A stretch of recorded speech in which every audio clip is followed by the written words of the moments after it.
Bonjour, aujourd'hui on va tailler un short à l'Icarion Rock et à Gingembre Force, la force au gingembre. Et si je veux leur tailler un short, c'est parce qu'ils ont commis, on va dire, une sorte de crime, voilà, un crime où ils se sont amusés à parler de cinéma, à parler de comédie romantique, sauf qu'ils n'y connaissent rien au cinéma, ils n'y connaissent rien aux comédies romantiques. Et pour ceux qui ont la chance, qui ne va pas durer très longtemps, de ne pas savoir qui ils sont, il faut imaginer des gens qui regardent des films de merde, de préférence en général, et puis tu tires un dé, puis tu décides, oh bah tiens, attention, attention, rien ne va plus. Attention, c'est un 6, et donc ça veut dire que le film est transphobe, bravo. Alors on va commencer.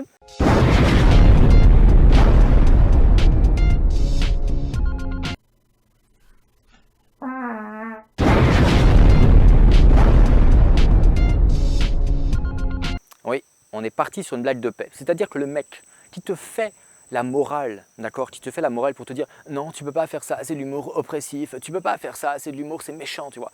Il commence à être une blague de paix. C'est-à-dire que le mec, littéralement, au début de sa vidéo, il te pète dessus. Alors peut-être que toi, ça te fait rire, moi, ça ne me fait pas rire. Mais franchement, si jamais c'est ça, l'humour qui n'est pas oppressif, c'est se faire péter dessus en début de vidéo, genre la gaudriole en maternelle, ça va être compliqué. Tu vois, ouais, je pense que je préfère encore l'humour oppressif, l'humour sexiste, l'humour raciste, l'humour antisémite, l'humour xénophobe, l'humour transphobe, l'humour grossophobe, tout ce que tu veux, d'accord. Je préfère opprimer les gens plutôt que de rire de cette blague-là. Et soit dit en passant, si jamais se faire péter dessus en début de vidéo, c'est pas une micro-agression, je sais pas ce que c'est. Et je préfère vous prévenir, dans cette comédie romantique, il y a des relations amoureuses méga malsaines, donc vraiment, si vous êtes pas à l'aise avec ça, vous faites pas du mal, regardez pas cette vidéo, j'ai mis un lien vers une vidéo mignonne dans la description. Donc là, le mec se met à faire un avertissement, voilà, pour la comédie romantique, parce que, oh mon Dieu, il aurait des relations entre les personnages qui seraient, mon Dieu, un peu horribles et problématiques, et du coup, ça pourrait choquer des pauvres personnes sensibles. Je ne sais pas pour qui il fait cet avertissement-là, d'accord. Je ne comprends même pas comment on peut faire ce genre d'avertissement-là. C'est un film, d'accord, c'est un film, c'est pas un film d'horreur, c'est pas un film particulièrement gore, c'est pas un film avec des relations particulièrement malsaines, c'est juste un film de merde, mal raconté, mal filmé, avec un humour de merde. Là, tu n'es pas obligé de faire des avertissements pour tout et n'importe quoi, pour montrer que tu es roi inclusif, que tu prends vraiment soin de ton public, tu peux avoir des sensibilités, d'accord. Le monde, et je vais utiliser un anglicisme, n'est pas un safe space. Le cinéma n'a pas à être un safe space. D'accord. Si toi, dans ta tête, tu as envie de t'enfermer dans une cage et de te dire non, le monde extérieur n'existe pas, c'est ton problème. D'accord. C'est le tien. En attendant, le monde extérieur existe et tu n'as pas à te protéger d'un film comme Blockbuster. Il n'y a rien dans ce film. En tout cas, nous, on va subir le malaise de voir sa putain de vidéo. Blockbuster est un film sorti en 2017, réalisé par Julie Y et écrit par Julie et Tom Y. Et là, je l'arrête tout de suite. C'est réalisé par une bonne femme. Alors si je l'arrête, c'est parce qu'il y a Gingembre Force donc, qui participe à sa vidéo, qui a participé à la vidéo d'Amazing Lucy, une magnifique femme qui avait fait un reportage documentaire sur le sexisme au cinéma pour dire il n'y a pas assez de femmes qui font des films, il faut les laisser faire des films parce que c'est vachement bien, les femmes ont des choses à dire. Vous retenez ça. Hein. Donc Gingembre Force a participé à ce documentaire. Et là, on a un film qui est écrit par une bonne femme, qui est réalisé par une bonne femme. Et ils sont là en train de nous dire ouais mais non c'est pas bien, les relations sont pas bien. Et je ne sais pas si vous le savez, mais lorsqu'on a un film en général qui est écrit par une personne et réalisé par cette même personne, on appelle ça en général un film d'auteur. C'est-à-dire qu'en fait, le réalisateur, il parle de lui-même. C'est-à-dire en fait, il va parler de ce qu'il a envie. C'est-à-dire qu'en général, ce n'est pas une commande quand tu écris le scénario. C'est-à-dire qu'en fait, c'est un film qui vient de toi. Donc Amazing Lucy nous emmerdait avec ses quotas au cinéma et là on se retrouve donc avec un film écrit par une bonne femme, réalisé par une bonne femme et qui est une sombre merde. Alors ça ne veut pas dire que tous les films réalisés par des femmes sont des merdes, c'est pas ça que je suis en train de dire. Mais c'est que bon, je suis en train de dire que j'avais raison. J'avais raison, ce n'est pas parce que vous donnez des moyens à des femmes pour faire des films que tout à coup ces films deviennent bons. Et c'est pas parce que c'est une femme qui réalise que tout à coup ce film va devenir sympathique, que tout à coup ce film va devenir intéressant. Et que si c'est pour produire ce genre de merde, ça sert à rien de vouloir instaurer des quotas. Alors, je vais passer rapidement sur le film. Je l'ai vu il y a quelques mois, j'ai très peu de souvenirs, c'est de la merde. D'accord, c'est vraiment de la merde parce que c'est mal joué, d'accord, il n'y a aucune alchimie entre les personnages. C'est mal raconté, il n'y a pas d'idée de mise en scène. Ça essaye de se placer un peu sous l'égide de Michel Gondry. Si vous ne le connaissez pas, c'est le réalisateur d'Eternal Sunshine of the Spotless Mind, mais également de La Science des Rêves, ou bien du merveilleux, un film que j'adore, The We and the Eye. Et c'est pas parce qu'on essaye de se placer dans la continuité d'un Michel Gondry que tout à coup ce qu'on fait est intéressant. Et donc l'Icarion Rock a trouvé ce film problématique, mais il va falloir le prouver. Parce que faire raconter des choses à un film qui n'a pas dites c'est plutôt facile. Je l'ai fait avec The Mule, le film de Clint Eastwood, son dernier. J'ai fait un fil sur Twitter où j'ai raconté de la merde. J'ai dit ouais non c'est celle-ci, c'est raciste, c'est homophobe, etc. Plein de gens sont tombés dans le panneau, c'est absolument excellent. Mais voilà, en gros je me suis servi des éléments du film pour les tourner en dérision, pour les déformer et pour faire croire que le film était raciste. Voilà, donc en fait en gros, c'est pas parce que l'Icarion Rock va dire ça c'est raciste, ça c'est sexiste, ça c'est machin, c'est validiste, c'est sexiste, que tout à coup ça va l'être vraiment, d'accord? Il va devoir le prouver. La joie se termine dès la fin du générique quand Lola se rend compte que Jérémy est un sale petit con. À la base, il est du genre pick-up artiste et il l'a dragué pour sa chaîne de pick-up artiste dans une vidéo où il draguait toutes les meufs qu'il croisait dans la rue en espérant que ça fonctionne. Un héros vraiment sympa que j'ai envie de suivre, tiens. Alors là, c'est le seul point du film sur lequel j'ai vraiment envie de répondre. Parce que tout le reste s'explique en fait tout simplement par le fait que la réalisatrice, elle n'a pas de talent. D'accord? C'est quelqu'un qui a été projeté là, qui n'a pas de talent. Donc vu qu'elle n'a pas de talent, forcément elle fait de la merde. Forcément les relations entre les personnages sont maladroits. Forcément les acteurs sont mal dirigés, ce qui peut donner peut-être un aspect que lui il peut trouver glauque, même s'il ne connaît sans doute pas le sens de ce mot. Le problème là, c'est vraiment que la réalisatrice ne sait pas quoi faire de son histoire, ne sait pas comment la raconter. Et donc il aura beau crier au sexisme, de dire oui c'est glauque, machin truc. Oui, ok c'est glauque parce que c'est un film qui n'est pas bon et qui n'est pas maîtrisé.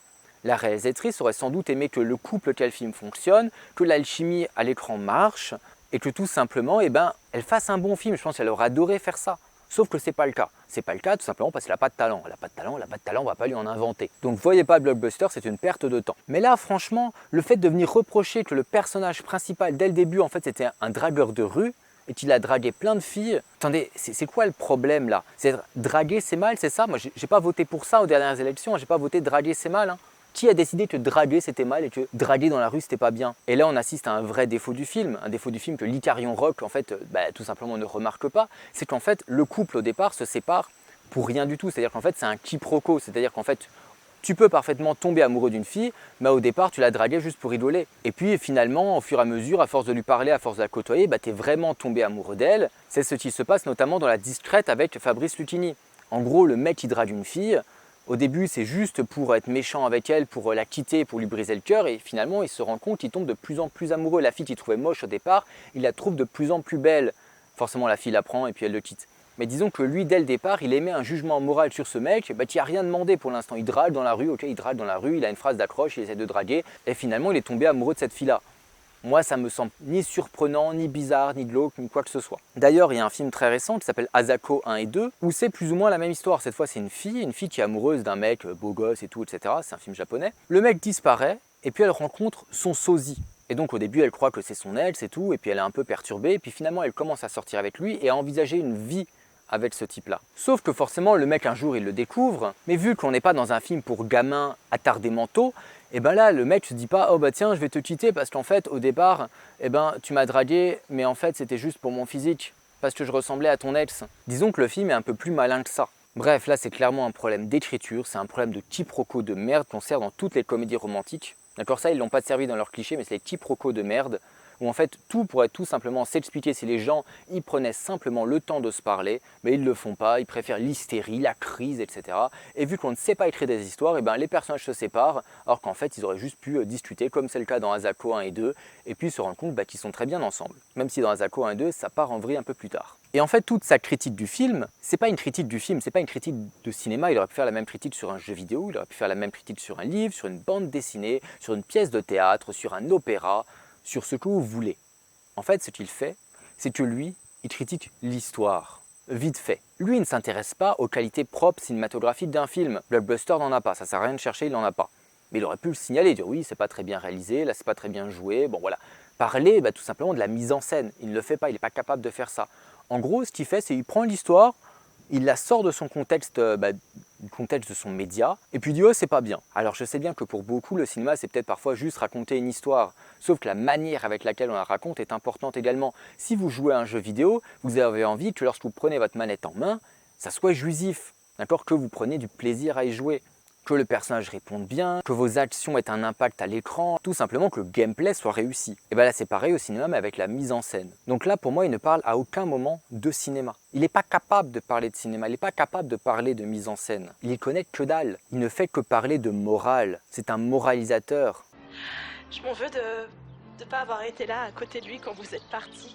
Ouais, c'est vrai, c'est quoi? Attends, non. Elle s'en veut que le père de son ex soit mort.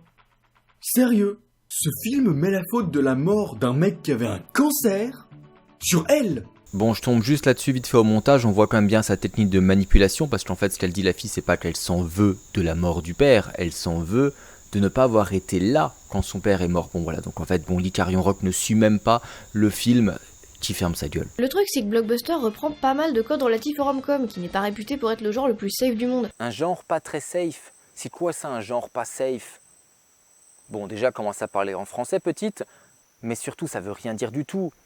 Si tu vas pas au cinéma pour être un tout petit peu perturbé, pour être un tout petit peu secoué, pour tout à coup vivre des aventures que tu n'aurais peut-être pas vécues dans la vraie vie, pour voir des choses, pour comprendre des choses, etc., qui vont peut-être remettre en cause ta vision du monde, mais ça sert à rien d'aller voir un film. Autant regarder Les Anges de la télé-réalité. Si le but c'est juste de t'abrutir devant un divertissement, ça sert à rien de mêler le cinéma à ça. Le cinéma est capable de bien plus et de beaucoup plus. Et il le prouve encore chaque jour. Et en fait, t'aimerais quoi? C'est quoi un genre safe pour toi? C'est un genre qui correspond 100% à ta vision du monde? En fait, t'aimerais qu'on uniformise toutes les productions pour qu'elles puissent te plaire à toi avec ton petit nombril moralisateur? Eh, faut arrêter de déconner là. Le personnage féminin dans les rom-coms est souvent un trophée, un objet de désir.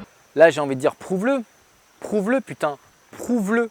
Là, elle cite deux exemples. Elle cite Aladdin et Moulin Rouge. J'ai jamais vu Moulin Rouge, je le verrai sans doute jamais, j'en ai rien à battre. Par contre, qu'est-ce qu'elle fait de tous les films où justement le mec est le trophée? Parce qu'il y a deux types de comédies romantiques. En général, il y a la comédie romantique qui est faite pour le garçon, où le héros est un mec. Et il y a la comédie romantique qui est faite pour la jeune fille, où le héros est une jeune fille. Tout ça pour favoriser l'identification. Et je vais prendre deux exemples que je déteste de la proposition avec Sandra Bullock, que je déteste. Je faisais des tours à quatre pattes dans la séance tellement je me faisais chier au cinéma. J'avais une carte illimitée à l'époque, je ne payais pas pour voir ces merdes, mais j'allais quand même les voir, j'étais vraiment con. Où en fait c'est une fille qui a besoin de faire un mariage blanc pour rester aux États-Unis avec un de ses collègues qu'elle martyrise. Donc forcément le collègue n'est pas hyper content et puis à la fin c'est beau, ils terminent ensemble, c'est magnifique, etc. Donc l'inverse, l'homme trophée existe également. Tout est une question de à qui se destine le film. Et en général, quand tu as une femme trophée ou un homme trophée, c'est que le personnage n'est pas très bien écrit. Et donc, il y a de fortes chances que le film soit totalement merdique. Encore une fois, le problème, c'est pas que ça soit sexiste. Le problème, c'est que c'est de la merde au départ. C'est comme si tu prends un gros tas de merde qui est mal réalisé, mal monté, qui n'a rien à raconter, qui est mal joué. Tu goûtes et tu fais « Ah ben c'est pas bon là. Regarde là, c'est pas bon. Là, ce personnage, il fonctionne pas. » Eh, sans déconner, putain, sans déconner. Et donc, ces films-là ne sont pas de la merde car ils sont sexistes. Ils sont, on va mettre entre guillemets, sexistes parce que c'est de la merde, parce que le réalisateur n'est pas capable de exactement dire ce qu'il veut dire, parce qu'il n'en a pas l'intelligence. On voit bien que dans ces films-là, les réalisateurs n'arrivent pas à créer l'alchimie en un clin d'œil entre un homme et une femme. Il y a des films qui arrivent parfaitement. I made them from paper.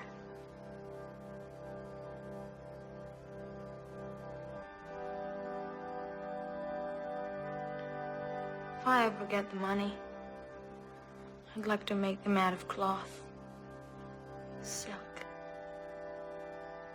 And I put a drop of perfume, French perfume, on each one.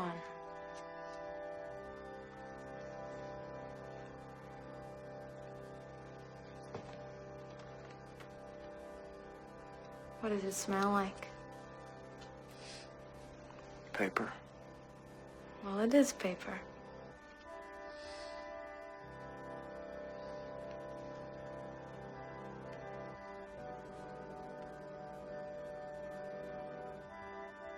Et donc forcément, s'il n'y a pas d'alchimie dans le couple, si ce couple est vraiment bizarre, si ça ne marche pas, si ça ne fonctionne pas, et ben ouais, du coup la relation entre les personnages va être glauque. Mais c'est pas la faute d'une société sexiste, c'est pas la faute de la culture du viol ou de je sais pas quelle connerie. La faute, elle revient tout simplement au fait que le mec ne sache pas écrire un film, ou bien ne sache pas réaliser, ou bien ne sache pas diriger ses acteurs. Bonjour Antoine. Bonjour Antoine. Bonjour madame. Ça va? Oui, ça va. C'est vous? Vous avez dîné? Oui, oui. Sûr? Oui, j'ai dîné, merci bien. Mais c'est bien vrai. Oui, oui, vraiment. Parce que je peux vous faire une petite omelette avec une salade, c'est vite fait. Non, non, vraiment, je vais prendre une mandarine maintenant. Petit aparté pour préciser ce que je disais sur la mise en scène et sur la qualité tout simplement du film. Là en ce moment je passe les extraits d'un film qui s'appelle Antoine et Colette. C'est un court métrage de François Truffaut qui fait partie de la saga Antoine Doinel. Et dans ce court-métrage, Antoine Doinel drague une fille qui ne veut absolument pas de lui. Il est même carrément flippant parce que le mec il va jusqu'à déménager en face de chez elle, il s'invite chez ses parents, etc. en permanence. Mais vu que là le but du film est de montrer que, même si on s'attache à Antoine Doinel, de montrer qu'il est flippant, de montrer que son comportement est déplacé, eh ben le film fonctionne très bien. C'est-à-dire qu'en fait le problème de Blockbuster est un problème de maîtrise. D'accord, c'est pas un problème de sujet. On peut faire des films sur des personnages qui sont un peu déplacés sans pour autant condamner le personnage. D'ailleurs, la fin est juste sublime. Elle est totalement ironique. Il s'invite chez ses parents et la fille, la Colette, eh ben elle a déjà un autre mec. Vous sentez le malaise? Et Antoine, vous connaissez déjà, je crois. Hein? Oui, on s'est vu une fois. Une minute, Albert, je cherche Salut. mon manteau. Donne-moi une cigarette, s'il te plaît. Oui.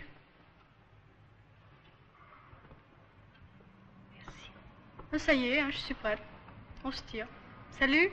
Bonsoir. Bonne soirée.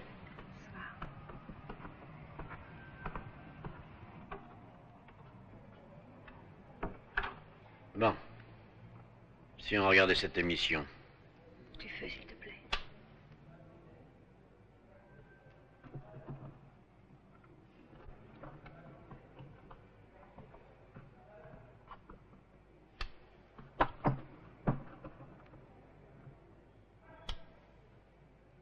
En 2003, t'as Love Actually qui est sorti et qui a engrangé toute cette mode des films où il y a genre 15 personnes sur l'affiche Bon, je t'arrête tout de suite, on appelle ça un film choral. et qui correspond à une partie de l'année très spécifique. Genre, il y a la Saint-Valentin, il y a Noël, il y a quoi d'autre? Il y a la fête des mères, le nouvel an. Et ça a surtout défini toute cette sous-catégorie dans la comédie romantique où on voit plein de petits morceaux d'histoire avec plein de personnages qui ont pas forcément de lien. Parce qu'il y a plein d'histoires du coup, et dans l'eau, il y en a forcément une ou deux qui te plaisent. C'est peut-être pour ça qu'on oublie un peu le personnage de Mark, joué par Andrew Lincoln, là, Rick Grimes, qui est introduit comme un amoureux transi dans l'ombre, qui ne va pas harceler la meuf de son pote, mais se contente de préparer des panneaux où il lui déclare sa flamme, alors qu'il a été témoin de leur mariage. C'est pas romantique, mec.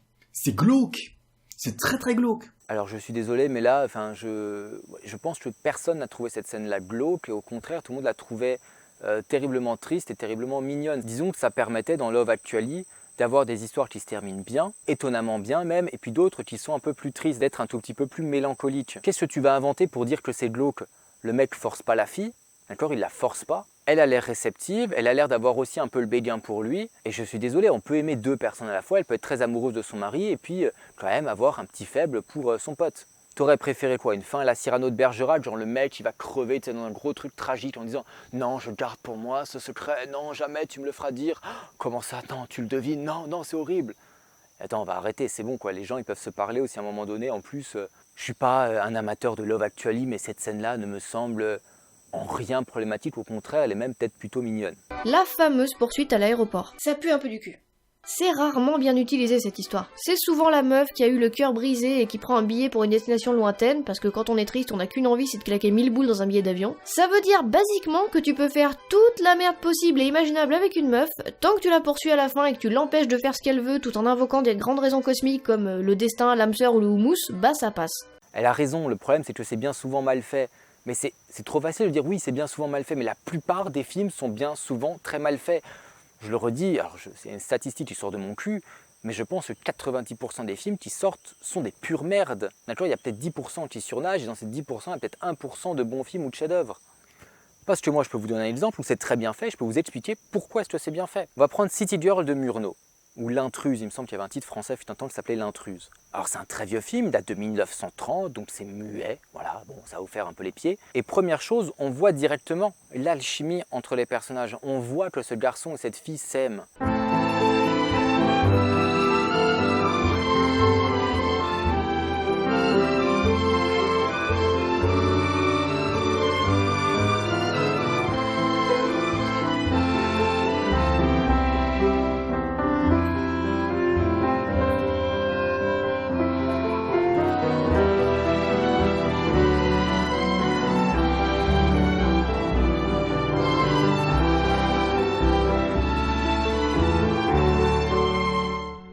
Cependant, donc c'est une fille qui vient de la ville, comme le titre l'indique, City Girl, et elle va aller à la campagne. Et donc la famille du mec, eh ben, il l'accueille, mais vraiment plutôt froidement, il l'emmerde, etc.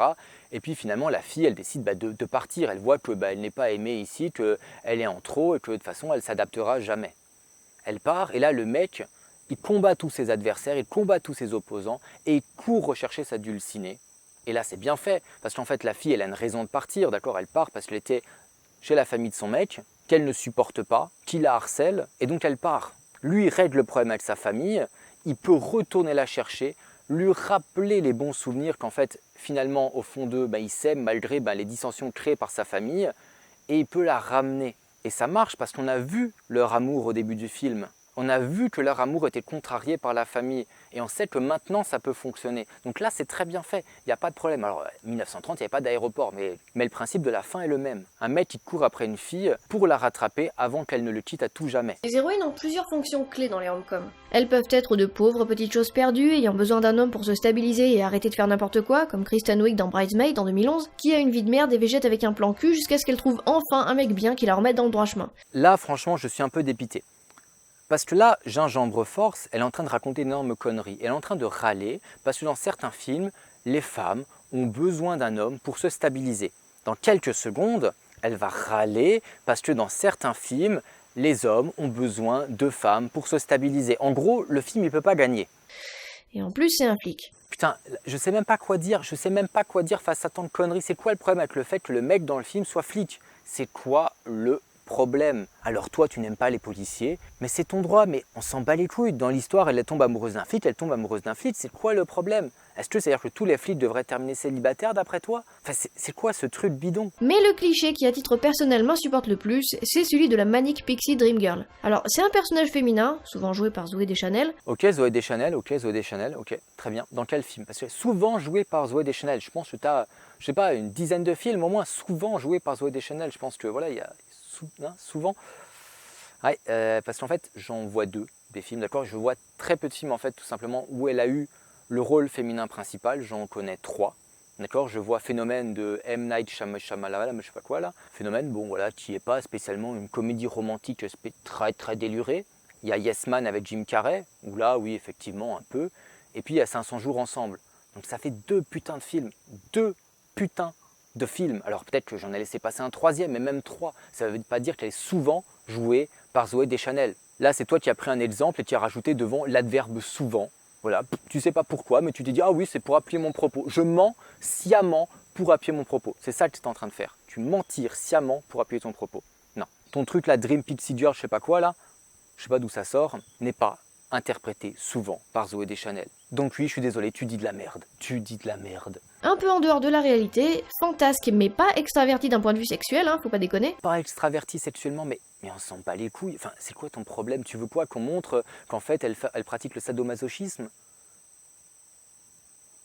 Les plans à 5, qu'elle est lesbienne, qu'elle est bisexuelle, c'est quoi ton problème? Dont la destinée passe au second plan parce que sa seule utilité est de servir d'antidépresseur au protagoniste masculin. Typiquement, c'est Summer Finn dans 500 jours ensemble qui n'est là que pour représenter la vacuité de la vie de Tom Hansen. Et donc là, elle reproche exactement ce qu'elle reprochait dans le film d'avant. C'est-à-dire que là, on a un mec qui, d'après elle, a besoin d'une fille pour égayer un peu sa vie. Mais où est le problème? Le film ne peut pas gagner. C'est-à-dire qu'en fait, si jamais la fille ne servait à rien dans l'histoire, c'est-à-dire que si jamais il était sorti avec elle et que sa vie n'avait en rien changé, elle aurait dit « Ouais, mais c'est bien la preuve que les femmes ne peuvent pas modifier les hommes, blablabla. » En gros, elle est en train de nous dire que le film ne peut pas gagner. Peu importe ce qu'il va dire, peu importe ce qu'il va montrer, elle va le trouver sexiste. Je veux dire, elle est littéralement désignée comme une saison un peu frivole, et dont le personnage masculin se débarrassera dès qu'il se dira qu'il est temps de passer à quelque chose de plus sérieux. Putain, dans le film, d'accord, je l'ai vu à sa sortie, ça fait longtemps que je l'ai pas vu, mais je crois bien me souvenir que dans le film, c'est elle qui le largue, c'est pas lui qui se débarrasse d'elle. Regarde les films dont tu parles. Ça va commencer à se voir que tu connais rien. Ça va commencer à se voir. Ta gueule. Je ne comprends pas comment est-ce qu'on peut se mettre à parler d'un film pour dire un truc faux comme ça. Le mec est dévasté. D'accord, le mec est dévasté parce qu'elle a rompu avec lui, parce que finalement son amour idyllique n'était pas aussi bien que ce qu'il croyait, et il va se reconstruire avec une autre. Peut-être, c'est l'espoir qui est donné à la fin. Tu ne peux pas venir dire qui se débarrasse d'elle. C'est pas possible. Parce que la Manic Pixie Dream Girl n'est là que pour faire en sorte que le héros aille mieux ou pour lui servir de marchepied pour atteindre un but plus noble. Les femmes sont ainsi souvent infantilisées dans les rom-coms et ramenées à une posture inférieure à celle de leur partenaire masculin. Dans 50 nuances degrés, au-delà du fait que c'est pas du harcèlement si le mec est riche, on a quand même un protagoniste qui fout un tracker sur le portable d'une meuf sur laquelle il fait une fixette, histoire de savoir toujours où elle se trouve, voire de venir la récupérer quand ça lui chante, pour la ramener chez lui. Putain, 50 nuances degrés, c'est tout ce que tu as trouvé, 50 nuances degrés. C'est-à-dire la fanfiction Twilight. C'est de ça dont on parle d'une fanfiction Twilight. Je suis désolé, mais à un moment donné, essaye d'être crédible, d'être sérieux. Donc, non seulement ce n'est pas une comédie romantique, mais franchement, enfin, là, ton truc, ok, moi je suis d'accord, c'est carrément glauque, le mec est carrément flippant, mais je trouve tout le film très mal écrit, très mal réalisé, très mal pensé, et puis j'ai jamais lu le bouquin, mais à mon avis, c'est pareil. Et ça relève du fantasme féminin. Enfin, je sais pas, mais quand tu vas voir le film en salle, ce que j'ai fait, j'ai vu les 3 en salle, les gens, ils sont à fond, hein. Je veux dire, les femmes, elles sont là comme ça, totalement hystériques, en train de gueuler dans la salle. Et véridique, elles en peuvent plus. Alors moi, je veux bien que ça soit glauque. Et là, pour une fois, j'approuve, c'est de la merde, c'est glauque, etc. Tout simplement, c'est glauque parce que c'est mal fait. Parce que c'est extrêmement mal fait, parce que c'est extrêmement mal joué, parce que les relations sont extrêmement débiles. Mais il ne faut pas oublier qu'il y a un public pour redemander de ça. Enfin bon, tout ça pour dire que venir s'attaquer à 50 nuances degrés, qui n'est pas une comédie romantique, dans une vidéo sur les comédies romantiques, pour dire que les comédies romantiques, parfois, c'est pas safe, je trouve ça ridicule, quoi. Waouh, quel courage. 50 nuances degrés, c'est pas bien. Toilette, c'est pas bien non plus. Waouh, on avance. Alors qu'elle est inconsciente, et donc incapable de consentir. Et c'est toujours présenté comme quelque chose de positif. Positif, mais non, mais jamais de la vie c'est montré positivement en plus dans le film. La fille est toujours en train de râler, en tout cas dans le dernier, elle est là, enfin, non mais attends, tu peux pas me dire ça, j'ai envie de vivre, de m'émanciper, de vivre de mes propres ailes, j'aimerais travailler, j'aimerais ça, tu me couves trop, etc. Elle est toujours en train de lui reprocher, donc c'est jamais montré positivement. Jamais. Tais-toi, regarde les films dont tu parles, putain. Malgré l'incroyable masse de poncifs, genre sexistes, validistes, etc., genre vraiment des trucs pas beaux à voir, tu vois, on continue à se dire que c'est pas grave, que ça compte pas, et ça se comprend parce que c'est pensé pour être des trucs doudous. C'est pensé pour être un truc simple à regarder, c'est cousu de fil blanc, il y a toujours la même intrigue. On est censé les regarder dans l'espoir que tout se passe bien et juste en se disant on se pose pas de questions, on pose le cerveau à côté. Avec vraiment l'idée de c'est bon, on arrête de se poser des questions, tout va bien se passer, voilà, ça peut pas être problématique parce que c'est rassurant. Attends, je suis en train de rêver là où l'Icarion Rock est en train de s'élever contre la société du spectacle. Mais à ce moment-là, c'est pas les comédies romantiques qu'il faut viser, c'est le divertissement, les blockbusters, dans, on va dire, une très grande majorité de manière générale qu'il faut viser. D'accord ? C'est pas juste les comédies romantiques. C'est-à-dire que la majorité des films servent, et là, je me base sur Guy Debord, à vider le cerveau des prolétaires quand ils rentrent chez eux pour qu'ils oublient toute velléité révolutionnaire. C'est-à-dire qu'après avoir vu Avengers 4, crois-moi, tu n'auras pas envie de faire la révolution. Par contre, si tu as vu Octobre de Eisenstein, je peux te garantir qu'après, tu prends ta fourche et tu vas l'enfourcher le Manu premier. Hein. Toute ressemblance avec des faits réels, bien sûr, purement à proscrire. Et encore, c'est pas tout à fait vrai parce que même Guy Debord conspuait en fait la propagande communiste. Le cinéma, c'est un miroir grossier de la société dans laquelle on vit. Et les comédies romantiques, ça déroge pas à la règle. C'est pas juste des petits films charmants avec des mecs trop naïfs pour être des gros cons et des meufs trop indécises pour être prises au sérieux. C'est un reflet du sexisme et de la culture du viol qui sont présents dans nos sociétés. Sexisme, culture du viol, mais mec, t'as rien prouvé là. Pour l'instant, t'as rien prouvé. Tout ce que tu parles de sexisme, de je sais pas quoi, moi je te l'explique simplement par des réalisateurs incompétents qui ne savent pas écrire une histoire, qui ne savent pas la filmer pour qu'elle soit intéressante. C'est pas du sexisme, c'est juste de la bêtise. Ce sont de mauvais films maladroits qui manquent leur but, c'est tout. C'est difficile de trouver des comédies romantiques qui n'utilisent pas les mêmes clichés de merde dont on parle depuis le début de la vidéo. C'est pour ça que d'ailleurs qu'on n'en propose pas plus, parce qu'on n'en connaît pas plus, honnêtement. Mais ça se trouve, il y en a quelques-unes, elles sont cachées, mais elles sont là. Donc il faut pas perdre espoir. Ça existe. 4 films ou séries, c'est ça que tu as trouvé, 4 films ou séries de comédies romantiques qui ne sont pas problématiques, inclusives ou je sais pas quoi. Mais putain, 4 films, les deux Gugus, vous faites des vidéos sur des films. Je vais pas dire sur le cinéma parce que vous n'y connaissez rien, mais sur des films. Et vous avez juste réussi à trouver 4 putains de films. Mais c'est une blague, on est d'accord, vous êtes complètement con. Enfin, pardon, mais je suis désolé, mais je ne vois pas comment c'est possible. Comment on peut trouver si peu de films? Vous n'avez aucune culture, bordel, aucune culture. Et bien sûr, c'est avant tout des films récents. C'est-à-dire que vous n'avez pas la culture d'aller voir ce qui se faisait il y a 20 ans, il y a 30 ans, il y a 40 ans, il y a 50 ans, il y a 100 ans. D'accord, vous n'avez pas cette culture-là, vous n'avez même pas cette curiosité-là. Vous êtes là, vous dites la société les sexistes, regarde de trouver des comédies, j'en ai trouvé que 4 qui sont bien. Et tu oses prendre la parole pour dire des conneries comme ça. C'est ça le problème, c'est que ces gens-là, ils osent prendre la parole pour dire oh, mais en fait, j'ai pas de culture, regardez-moi, le monde est sexiste. Mais non, ouvre avec tes yeux, regarde avec tes yeux. Et en fait, c'est ça le problème des gens. La plupart des gens ont une culture cinématographique extrêmement faible. Alors, pour la plupart des gens, c'est pas grave parce que on peut pas avoir une très bonne culture musicale, une très bonne culture cinématographique, une très bonne culture, on va dire, littéraire, une très bonne culture vidéoludique. On ne peut pas tout avoir, d'accord? Il faut faire des choix, on a des priorités, des choses qu'on préfère à d'autres. Par exemple, j'ai une très mauvaise culture musicale, j'y connais que dalle, j'y comprends rien. Ça rentre par une oreille, ça sort par l'autre. Bon, bah voilà. Et donc, je ne vais pas m'amuser à faire des vidéos sur la musique en disant « Ouais, cette chanson, elle est problématique ». Alors que de toute façon, je suis incapable d'analyser ne serait-ce que le rythme ou la mélodie ou la structure musicale d'une chanson. Bon, du coup, j'essaie de trouver des comédies romantiques qui ne seraient pas, comment dire, trop olé olé pour ne pas choquer nos amis puritains Licarion Rock et Gingembre Force, la force au gingembre. Et dans le genre, on a ma comédie préférée, L'Impossible, Monsieur Bébé d'Howard Hawks. Alors Howard Hawks est un peu un féministe avant l'heure, disons qu'il aime bien placer une femme forte dans un milieu d'hommes. Et il aime bien également tourner les hommes en ridicule. D'ailleurs, ça se voit également dans les films qu'il produit. Et si vous n'avez sans doute pas vu La chose d'un autre monde, qui est un film qu'il a produit, mais qui a donné lieu à un remake de John Carpenter qui s'appelle juste The Film et qui est vachement bien. Bon, La chose d'un autre monde, c'est pas terrible. Enfin bon, c'est pareil, c'est même dans les films qu'il produit, il impulse ça, une femme seule dans un milieu d'hommes. Et donc dans ces films, les femmes savent très bien se défendre, d'accord? C'est pas des greluches comme ça qui ne savent rien faire de leurs 10 doigts. Et en général, les femmes savent très bien se débrouiller. Et donc l'histoire de l'impossible Monsieur Bébé, c'est Cary Grant, d'accord? Le merveilleux Cary Grant dont on va reparler juste après, qui en fait est paléontologue et qui va comme ça se retrouver dans les griffes de Katharine Hepburn. Et Katharine Hepburn, disons qu'elle est un peu délurée. Voilà, peut-être que pour toi c'est une dreamy pixie girl, je sais pas quoi. Mais en vrai, du coup, elle a clairement un pet au casque, elle est complètement folle, elle est folle amoureuse de Cary Grant. Et elle dit même une phrase, un truc du genre, je cite de tête, ça fait longtemps que j'ai plus vu le film, elle dit oui, c'est mon mari, mais il ne le sait pas encore. Voilà, bon. Donc comme je le disais dans le film, c'est elle qui a toutes les cartes en main, c'est elle qui fait tout, c'est elle qui le sauve, c'est elle qui décide ce qui va se passer, pendant que le mec, en fait, lui, il est juste ridiculisé, il peut rien faire, il est juste là à geindre et à chouiner.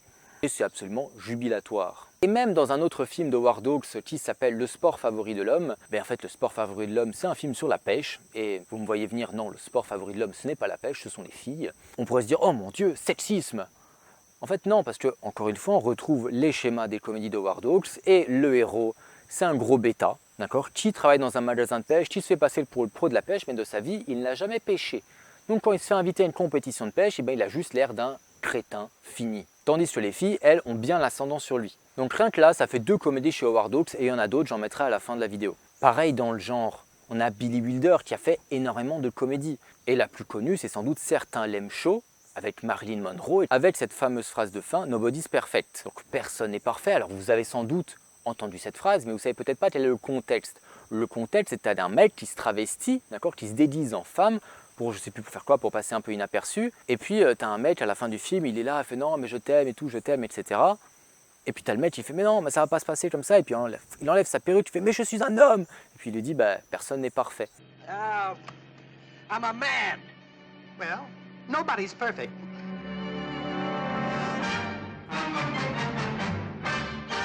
Disons qu'on va dire que c'est quand même vachement inclusif comme comédie. Pourquoi t'en parles pas?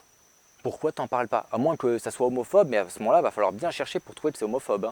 Mais le film de Billy Wilder que je préfère et dont j'ai envie de vous parler, c'est Kiss Me Stupid, Embrasse-moi idiot en français. Alors je vous résume un peu l'histoire. C'est un mec, un compositeur un peu raté. Et dans son village, t'as Dean Martin, donc un grand chanteur qui débarque. Il sabote sa bagnole pour que Dean Martin reste passer la nuit avec lui. Et comme ça, il aura le temps de lui faire écouter sa musique et il espère comme ça lui aussi progresser dans le monde de la chanson. Seul problème, Dean Martin est un coureur de jupons et il n'a pas envie que Dean Martin couche avec sa femme. Donc il engage une prostituée locale, il me semble que c'est une prostituée, je ne me souviens plus bien, pour jouer sa femme. Comme ça, Dean Martin va draguer la prostituée, ne va pas draguer sa femme. Il se passe plein de péripéties, c'est un beau bordel. Tout le monde couche avec tout le monde. Billy Wilder adore jouer avec les mœurs.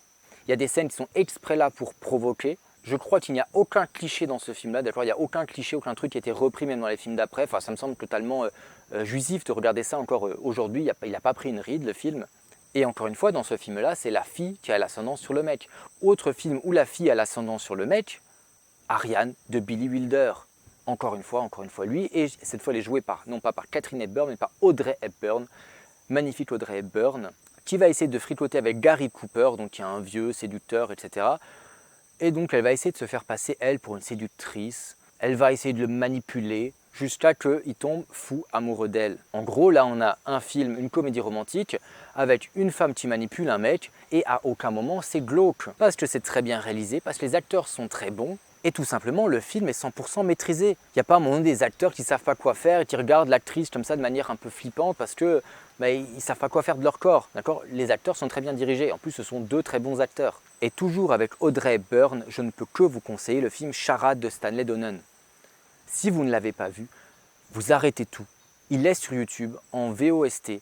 Vous le regardez et vous allez prendre votre pied. C'est un film qui est absolument délicieux. C'est une histoire d'amour entre Audrey Hepburn et Cary Grant, donc celui qui jouait dans L'Impossible Monsieur Bébé, sur un fond de film policier, donc c'est pas forcément que une comédie romantique, mais c'est absolument délicieux. C'est délicieux parce que les personnages ont une réelle alchimie entre elles. Il y a tellement d'alchimie entre eux que Cary Grant a dit que pour Noël, il aimerait bien un nouveau film avec Audrey Hepburn. Malheureusement, ils vont jamais retourner ensemble. Je ne peux pas non plus m'empêcher de parler de Ernst Lubitsch. Et je ne peux pas résister à l'envie de vous montrer cet extrait pour vous donner envie de voir ces films. Ça vient de To Be or Not To Be. Heil Hitler! Heil Hitler! Heil myself. Et avant que l'Icarion Rock et Gingembre Force ne crient à l'antisémitisme, Lubitsch était juif, donc bon. Mais le film que j'ai envie de vous recommander, et donc pour titiller un peu l'Icarion Rock et Gingembre Force, c'est Rendez-vous. Rendez-vous est un film avec James Stewart, où en fait c'est une histoire d'amour, ou plutôt de désamour, entre deux collègues qui se détestent. Ils se détestent au plus haut point, mais ils s'écrivent des lettres, sans savoir qu'ils écrivent l'un à l'autre, et finalement ils tombent un peu chacun amoureux de la personne qui a écrit des lettres. Donc dans la vraie vie ils se détestent, mais dans la correspondance épistolaire ils s'aiment. Et donc dans le film, le but est pour James Stewart, qui est tombé amoureux des lettres de sa collègue qu'il déteste, de réussir à faire en sorte que sa collègue le déteste un peu moins dans la vraie vie. Pour qu'il puisse tomber amoureux si c'est pas mignon. Sachant qu'ils s'aiment d'un amour véritable de manière épistolaire. Donc voilà, donc c'est pas glauque ou je sais pas quoi. D'ailleurs, du gland, j'y pense. Quand tu parles d'amour comme ça, qui n'est pas partagé, blablabla, qu'il faut abandonner, il y a un film merveilleux. C'est pas une comédie romantique, c'est un drame. Un drame de Max Ophuls, d'accord, un magnifique drame de Max Ophuls.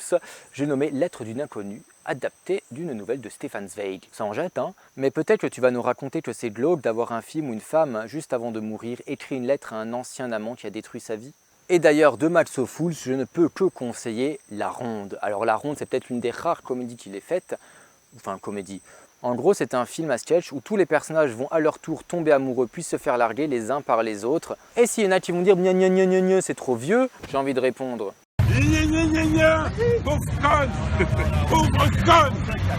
alors oui, je sais, gna gna gna gna gna, c'est un mâle hétéro blanc cisgenre qui est en plus soupçonné d'avoir fait des attouchements sur sa fille.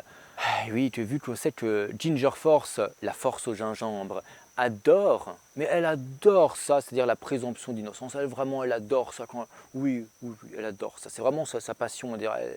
Elle, la diffamation, c'est pas pour elle, ça, jamais. Et donc de Woody Allen, je ne peux que vous conseiller deux films qu'il a tournés en France, Minuit à Paris. Vous l'avez peut-être sans doute déjà vu. C'est un film où c'est Owen Wilson qui est fiancé. D'accord, il est fiancé avec une fille qui est quand même assez désagréable, qui n'aime plus trop et qui en plus le trompe et qui a la particularité de pouvoir voyager dans le temps. Il voyage dans le temps et il tombe en fait sur Marion Cotillard. Et donc ils auraient pu filer l'amour parfait, mais ils se rendent bien vite compte que Marion Cotillard, elle, veut regarder vers le passé et que lui veut regarder vers le futur et que leur amour n'est pas compatible. Parce que oui, les comédies romantiques ne sont pas forcément obligées de se terminer bien. L'autre, c'est Magic in the Moonlight, qui est un film que j'adore, peut-être mon Woody Allen préféré, je me suis totalement reconnu dans le personnage principal. En gros, c'est un mec totalement cynique, totalement blasé, qui cite Nietzsche à longueur de temps et qui tombe amoureux d'une petite jeune comme ça, jouée par Emma Stone, dans son meilleur rôle, peut-être son seul bon rôle d'ailleurs, et qui fait semblant d'être magicienne. Et donc le mec totalement cynique et sceptique, il va peut-être se mettre tout à coup à douter, à croire que la magie existe réellement.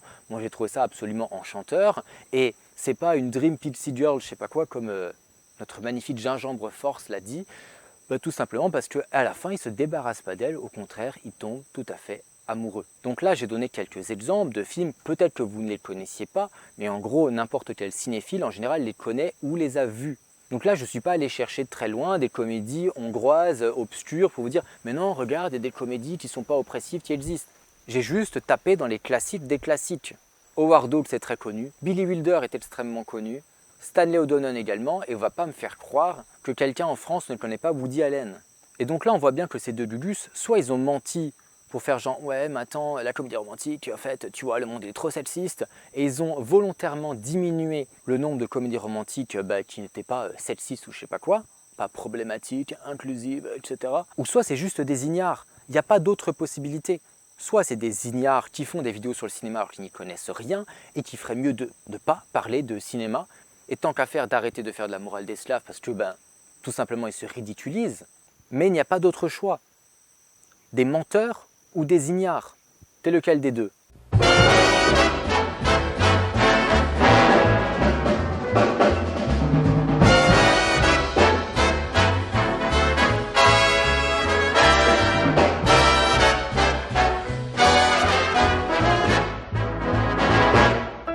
Some men are good at hunting quail. Some like to sail, while others like to box. Some men prefer to surf, While others like the turf and lose a lot of money on the jocks. Some men say judo is